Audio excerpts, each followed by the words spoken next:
Are you familiar with absolute evil? I'm not talking about your breath in the morning, maybe at any time of the day really. War, famine, greed, putting raisins in cookies. Some things exist solely to taunt our spirits on this mortal plane of existence. But no, not all those very similar evils. I'm talking about a specific evil. Absolute Evil by Al Ewing, art by Giuseppe Camicoli, and colors by Romulo Fajardo Jr. A one-shot that just dropped this past Wednesday. First day of spooky season set in, you guessed it, the absolute universe. And players, I've been on my metaphysical, philosophical grind. I'm reading my Nietzsche, pondering the idea of evil from Berserk, rewatching True Detective Season 1, so this caught my eye quick, and it 100% absolutely did not disappoint. So we start with a bit of a prelude in Absolute 1951 with Hawkman establishing his hate for the communists. We then hilariously juxtapose that, moving to present day with Absolute Oliver Queen chatting it up with Absolute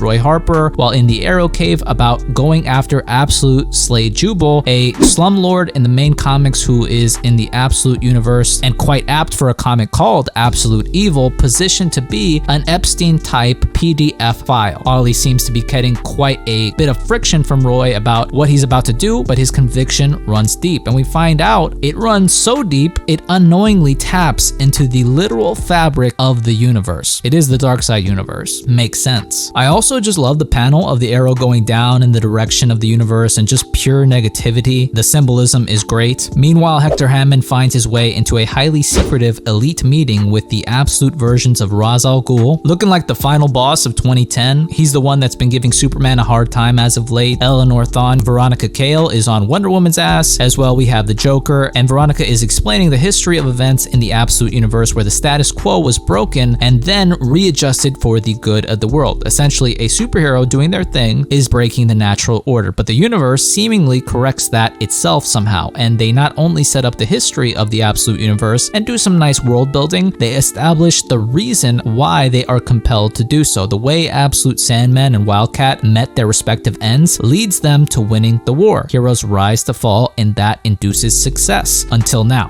where we're seeing these absolute heroes start to pop up, like the Trinity, like Green Lantern, the Flash, Martian Manhunter, who are once again challenging the status quo but are not yet being adjusted. That's why Veronica Cale has brought everyone here today. She basically says we all need to link together and use our resources to get shit done quicker so that the order is maintained. And when the group pushes back, she hails Carter Hall, Hawkman, and he dumps Absolute Green Arrow's lifeless body on the table, taking him out before he could ever disrupt the status quo. Absolute Joker goes even deeper into this, as after the rest of the group seems still a bit reluctant to join forces, he mentions that he and his team, because of course, if he's able to do shit like this, he'd have people under his aegis, and they have discovered that the Higgs boson of the absolute universe, the God particle of this universe, is the Omega particle, a building block of reality which has a moral component to it, a layer that has a slant towards evil, and essentially that is what is responsible for the outcomes of all the individuals in this universe. Absolute causality. Joker says this was designed. This was made this way for a reason. Us maintaining the flow of things is essentially ordained by God. Their dark God, Darkseid. They have Darkseid on their side. I love the idea that the universe corrects for evil or for good, because in my opinion, that makes the heroes even that much more badass because they have so much more to fight against. Just the perspective that they hold, that Joker sheds light on with the just world fallacy. You know, good people have good things happen to them and bad people have bad things happen to them. So if you steal from someone and then you win the lottery, you're still a good person. If you work 2 jobs to get by and get crashed into by a semi-truck and can't pay your rent, well, guess what, bitch? That's your fault. You're homeless now and you must be a bad person and not a victim of causality at all. It's a fallacy since good things happen to bad people all the damn time and vice versa. And Joker is passionately explaining that you gotta be some kind of fucked up, evil freak loser to believe that's not the way things should be. He looks like he's about to crash out and transform into this thing, just explaining it. The belief that a person is preordained bad and that they should stay in their place forever, and if they want anything better for themselves that breaks the designed order, then they are committing evil. The way they hold this perverted sense sense of morality, this crooked perspective, this evil balance makes the title of this book so apt. Like, I think a lot of people who are struggling with life can feel this way, that there are forces beyond them that are actively working against them, that the universe is even working against them. And in the case of the absolute universe, we know that to be true. But I think that it hits a deeper emotional truth in us. The people in power are supposed to enjoy life, and your place is to suffer. You suffering is good for the world. It's what's right. You not suffering is positioned as evil, as an attack on good. That is batshit crazy. You are a battery of agony to psychopaths. He even goes further in saying that order is justice, and anyone who opposes it with chaos would be in favor of injustice, and that they should definitely be in league with one another for justice. And of course, the Justice League in this universe would be just that, the complete inverse of the main universe. So it does also beg the question, will the heroes form the Legion of Doom? I can totally see it happening. Apparently, Mirror Master has helped Absolute Brainiac peep in on this meeting, and he's intent on countering the Joker with Absolute